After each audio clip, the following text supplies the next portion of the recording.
My name is Ashley, and today I'm going to be presenting to y'all the very much alive fight for life. So there once was a young man. He was from the big city, New York, and he was like anyone else, had lots of friends and loved playing video games. This young man's favorite food was watermelon, and his favorite color was red because it, reminded him of watermelon. As a kid, this young man loved to watch the movie Spider-Man because Spider-Man is a hero, which made him want to grow up become a neurosurgeon because neurosurgeons save lives. This young man's name was, well, he was never given a name actually.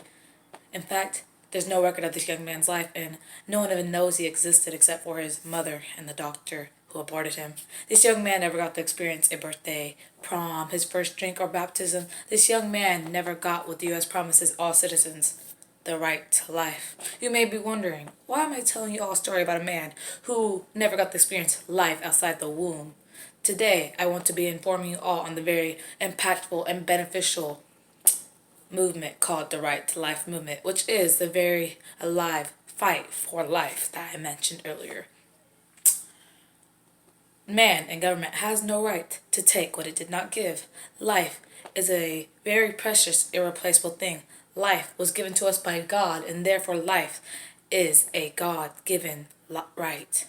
Life should be held as one of the most valuable things in all societies, but it is not, and that's why the Right to Life movement is important to you all today.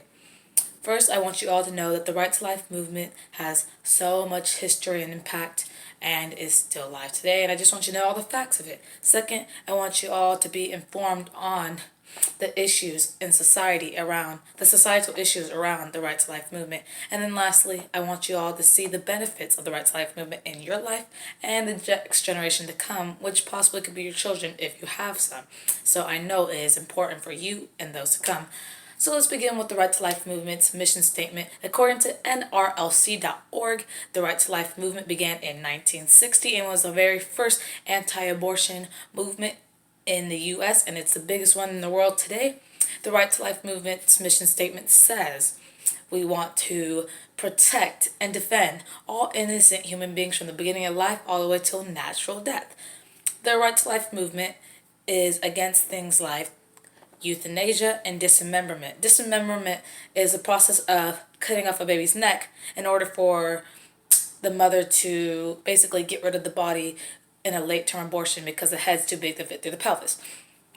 And then one other thing that the Right to Life movement is fighting for is basically support for those who are having suicidal and depressed thoughts due to the damage that not having the right to life or a value of life in society has caused. RealOptions.net is a huge supporter of the Right to Life movement, and on their website it says, our purpose is to provide high quality holistic health care to all people, as in women, male, children. You say they want to help them. Next, let's tell you all about basically the issues in society, not just with the Right to Life movement, but like the issues in society surrounding the Right to Life movement.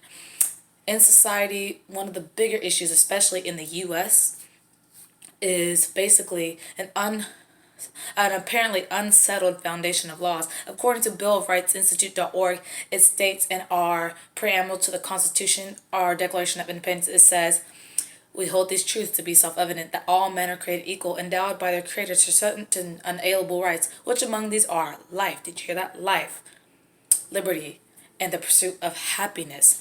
Which brings up another issue. Where has our country's morality gone?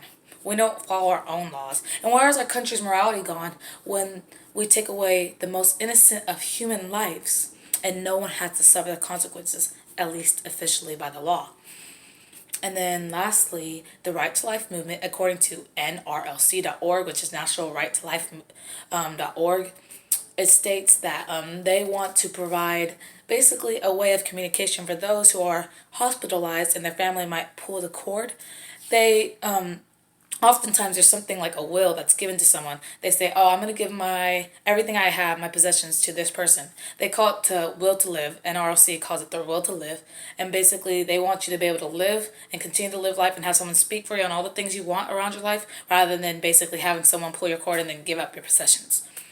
Alright, now to tell you about the benefits of the Right to Life movement. In our society today, life is valued, but not as much valuable as it used to be in society. The right According to WashingtonPost.com, suicide rates in the U.S. are higher than they've ever been since World War II.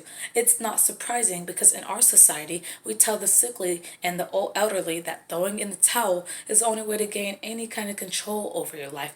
We also have employers who would rather have self-check lines than cashiers who say thank you and have a nice day. It's not surprising that suicide rates are higher than they've ever been, and this is clearly a huge issue. And we know that if we have people who care about your life and want life to be seen as a valuable thing it truly is, then this issue goes away over time. That's why the Right to Life movement is a great benefit to you. The Right to Life movement supports things. The Right to Life movement and pro-lifers often state this quote, and it says, "It's funny how everyone who supports abortion has never been aborted." And it just shows the hypocrisy because clearly they would never want themselves to be aborted. They value their own lives, which reminds me of a verse from Mark 12:31, which states, "And the second like, namely this, that you shall love thy neighbor as thyself. There is no other commandment greater than these." When we love our neighbors the way we love ourselves, society is richer because it's not just what works for some, it's what works for all. So those are the benefits of the Right to Life movement. I want you all to know that the Right to Life movement impacts everyone here today in this room and in the world.